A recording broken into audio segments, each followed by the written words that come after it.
बच्चों आज हम करेंगे क्लास 11 चैप्टर हमारा फर्स्ट है। एक्सरसाइज 1.3 शुरू करने से पहले हम आपको यूनियन के बारे में कुछ बताना चाहेंगे। हमारे यहाँ पे बहुत इंपॉर्टेंट टॉपिक हैं। सबसे पहला हमारा टॉपिक है यूनियन। बच्चों यूनियन दो सेट्स का अगर हम यूनियन करते हैं तो A union B is equal to X such that X belongs to A and or x belongs to b। बच्चों यूनियन का मीनिंग होता है संघ। यूनियन को हिंदी में संघ कहा जाता है। यूनियन का मतलब है टुगेदर। दोनों सेटों के एलिमेंट ऐसा x एलिमेंट जो a सेट में भी हो और b सेट में भी हो।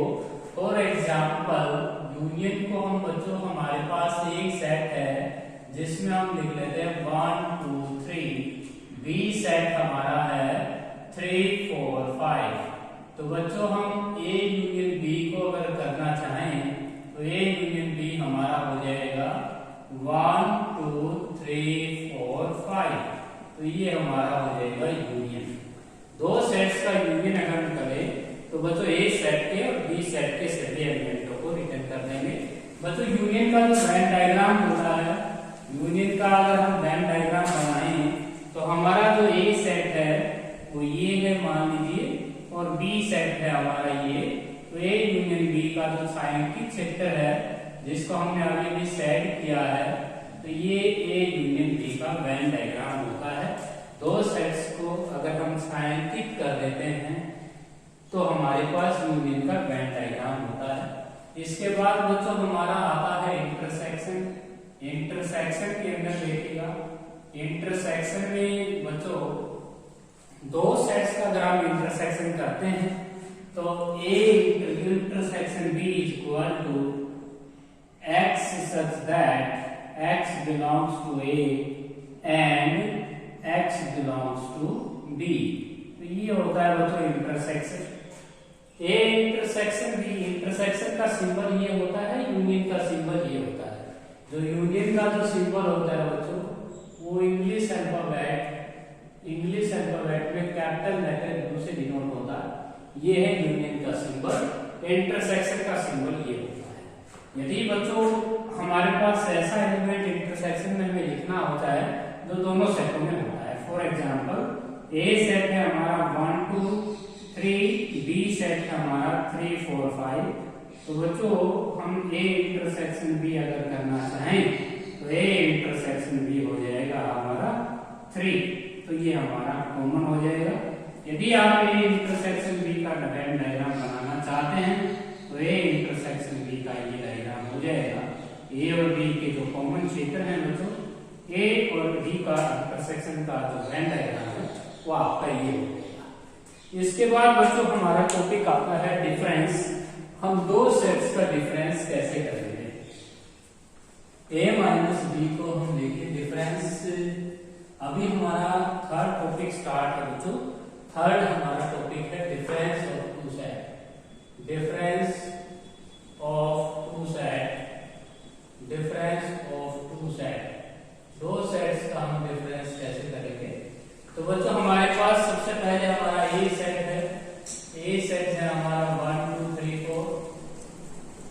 बी सेट है हमारा 3 4 5 3 4 5 6। तो हमने ये दो सेट किए। यदि आप ए में से बी सब्ट्रैक्ट करना चाहेंगे तो आंसर हो जाएगा 1 2। बच्चों डिफरेंस ऑफ टू सेट्स का मीनिंग होता है यदि आप ए में से बी घटा रहे हैं तो वो एलिमेंट आएगा जो ए सेट को तो बिलोंग करता है बट बी को ना बिलोंग करे। बी सेट में मौजूद नहीं होना चाहिए वो एलिमेंट। तो बच्चों ये है आपका ए माइनस बी की डेफिनेशन। यदि आप इसका वेन डायग्राम बनाना चाहते हैं तो ए माइनस बी का जो वेन डायग्राम है यह आपका ए सेट है, यह आपका बी सेट है, ये ए सेट है, ये बी सेट है। तो ए माइनस बी जो है उसका आपने ये जो साइंटिफिक सेक्टर है ये केवल ए पढ़ा जाता है। ये माइनस बी का वेन डायग्राम आपने बना दिया। ये माइनस बी कहेंगे इस पोर्शन को, तो केवल ए बोला जाता है इसको। उसके बाद आता है बच्चों यदि कोई बी माइनस ए पढ़ना चाहता है, यदि आप बी में से ए घटाना चाहते हो तो x such that x belongs to b where x does not belongs to a। तो बच्चों ये है हमारी डेफिनेशन। हमारी जो डेफिनेशन है b माइनस ए की वो ये है x belongs to b and x does not belongs to a। तो ये है b माइनस ए का b माइनस ए। यदि हम यही एग्जांपल ले लें बच्चों, ए सेट है हमारा 1 2 3 4, बी सेट हमारा ले लें 3 4 5 6 3 4 5 6। तो बच्चों b माइनस ए हो जाएगा, b माइनस ए हो जाएगा आपका 5 6। यदि आप इसका वेन डायग्राम बनाना चाहते हैं तो बच्चों वेन डायग्राम आपका ये हो जाएगा, ये हमारा ए सेट है, ये हमारा बी सेट है। यदि आप b माइनस ए का सांख्यिक क्षेत्र दिखाना चाहते हैं तो ये आपका b माइनस ए पोर्शन हो जाएगा, इसे हम पढ़ेंगे b माइनस ए। तो ये हमारा पोर्शन है b माइनस ए, वो पोर्शन है हमारा a माइनस बी। इसके बाद हमारा तीसरा टॉपिक आता है बच्चों, ये था हमारा डिफरेंस ऑफ टू सेट्स। इसके बाद हमारा टॉपिक आता है कंप्लीमेंट कैसे लेते हैं, कंप्लीमेंट। तो बच्चों हमारा कंप्लीमेंट देखिए, कंप्लीमेंट का जो टॉपिक है कंप्लीमेंट, दो सेट्स का हम कंप्लीमेंट कैसे लेते हैं। कंप्लीमेंट का जो सिंबल होता है बच्चों वो ए के ऊपर डैश लगा लीजिए या ए के ऊपर आपने सी का सिंबल छोड़ देना है, ये है एक कंप्लीमेंट रीड किया जाता है ऐसे। तो बच्चों इसकी डेफिनेशन यही होती है, यदि किसी भी सेट का आप कंप्लीमेंट लेना चाहते हैं तो वो element x such that x belongs to universal set but x does not belongs to a। तो ये हमारी डेफिनेशन होती है कंप्लीमेंट की, ऐसे एलिमेंट जो यूनिवर्सल सेट को बिलोंग करें और ए को बिलोंग ना करें वो एक कंप्लीमेंट में आते हैं। फॉर एग्जांपल आपको एग्जांपल दे रहा हूं बच्चों, कोई यूनिवर्सल सेट हमने ले लिया 1 2 3 4 5 6 7 8, ये हमने ले लिया ए यूनिवर्सल सेट। इसके नीचे हमने कोई सेट लिया बच्चों 1 2 3 1 2 3, तो 20 ए का कंप्लीमेंट जो हो जाएगा वो हो जाएगा बच्चों आपका 4 5 6 7 8। तो ये हमारा ये कंप्लीमेंट हो जाएगा बच्चों, ए कंप्लीमेंट में 4 5 6 7 8 आ जाएगा। तो बच्चों ये है हमारा कंप्लीमेंट। किसी भी सेट का यदि आपने ए कंप्लीमेंट का दोबारा कंप्लीमेंट ले दिया तो बच्चों ए ही आ जाएगा, ये भी मोस्ट इंपोर्टेंट रिजल्ट है। किसी भी सेट का दोबारा कंप्लीमेंट लेंगे, ए कंप्लीमेंट का जो कंप्लीमेंट है ए ही होता है। उसके बाद बच्चों हमारे पास प्रॉपर्टीज हैं, कुछ प्रॉपर्टीज हम पढ़ेंगे, कुछ गुण हम पढ़ेंगे। प्रॉपर्टीज नंबर फर्स्ट बच्चों हम सबसे पहले 5 प्रॉपर्टी पढ़ेंगे। प्रॉपर्टीज अंडर यूनियन, सबसे पहले हम यूनियन के ऊपर 5 प्रॉपर्टी पढ़ेंगे। तो सबसे पहला रिजल्ट है बच्चों A union B is equal to B union A. इस लॉ को कहा जाता है बच्चों कम्यूटेटिव लॉ। ये हमारा कम्यूटेटिव लॉ है, कम्यूटेटिव लॉ, ये हमारा है कम्यूटेटिव लॉ। उसके बाद नंबर 2 पे आते हैं बच्चों A union B union C, ये आपकी एलएचएस हो जाएगी A union B union C, ये हमारा हो जाएगा बच्चों एसोसिएटिव लॉ, इसे हम एसोसिएटिव लॉ कहेंगे। इसके बाद नंबर 3 पे आते हैं बच्चों किसी भी सेट की यूनियन खुद के साथ करें तो ए आ जाएगा, इसे हम आइडमपोटेंट लॉ कहते हैं, ये हमारा आइडमपोटेंट लॉ है। उसके बाद नंबर 4 पे आते हैं बच्चों यदि हम ए की यूनियन यूनिवर्सल सेट के साथ करें तो यूनिवर्सल सेट आ जाएगा, ये लॉ ऑफ यूनिवर्सल सेट है, लॉ ऑफ यूनिवर्सल का रिजल्ट है ये लॉ ऑफ यूनिवर्सल बोलते हैं इस लॉ को। उसके बाद नंबर 4 पे आते हैं, 5 पे आते हैं बच्चों यदि आप ए यूनियन फाई करें तो ए हो जाएगा, इसे हम लॉ ऑफ फाई कहेंगे। तो बच्चों ये आपने रिजल्ट पढ़ने हैं 5 रिजल्ट यूनियन के ऊपर है, ये प्रॉपर्टीज हमारे 5 रिजल्ट हैं। इसके बाद बच्चों हम प्रॉपर्टीज पढ़ेंगे अंडर इंटरसेक्शन इंटरसेक्शन, यही की यही पांचों प्रॉपर्टी इंटरसेक्शन के सिंबल पे भी आती है बच्चों। सबसे पहला हमारा रिजल्ट है A intersection B is equal to B intersection A, इसे हम कम्यूटेटिव लॉ ही कहेंगे। नाउ सेकंड प्रॉपर्टी है बच्चों A intersection B intersection C is equal to A intersection B intersection C. तो ये हमारे पास सेकंड रिजल्ट हो गया अंडर इंटरसेक्शन। थर्ड रिजल्ट है बच्चों ए इंटरसेक्शन ए ही होता है। इसके बाद फोर्थ रिजल्ट हमारा हो जाएगा ए इंटरसेक्शन यूनिवर्सल सेट। हमेशा याद रखो बच्चों इंटरसेक्शन में हमेशा छोटा सेट आंसर आएगा, तो इसका आंसर हो जाएगा बच्चों ए। उसके बाद ए इंटरसेक्शन अगर हम पाई करें तो बच्चों एम्प्टी सेट छोटा सेट है इसे, तो ये हो जाएगा आपका 5। 5 रिजल्ट बच्चों अंडर यूनियन है, 5 रिजल्ट हमारे अंडर इंटरसेक्शन है। इसके बाद हम पढ़ेंगे बच्चों De Morgan law. De Morgan law है आपके पास डी मॉर्गन लॉ। हमारी सेट थ्योरी में 2 लॉ हैं। सबसे पहले हम पढ़ेंगे डी मॉर्गन लॉ।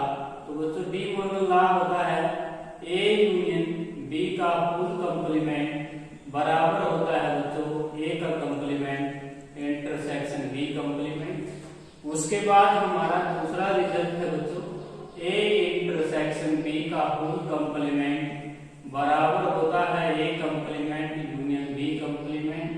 ये हमारा सेकंड रिजल्ट है बच्चों ए इंटरसेक्शन बी का फुल कंप्लीमेंट बराबर होता है ए कंप्लीमेंट यूनियन बी कंप्लीमेंट। तो ये हमारे सेट थ्योरी में 2 लॉ हैं जिनको हम डी मॉर्गन लॉ बोलते हैं।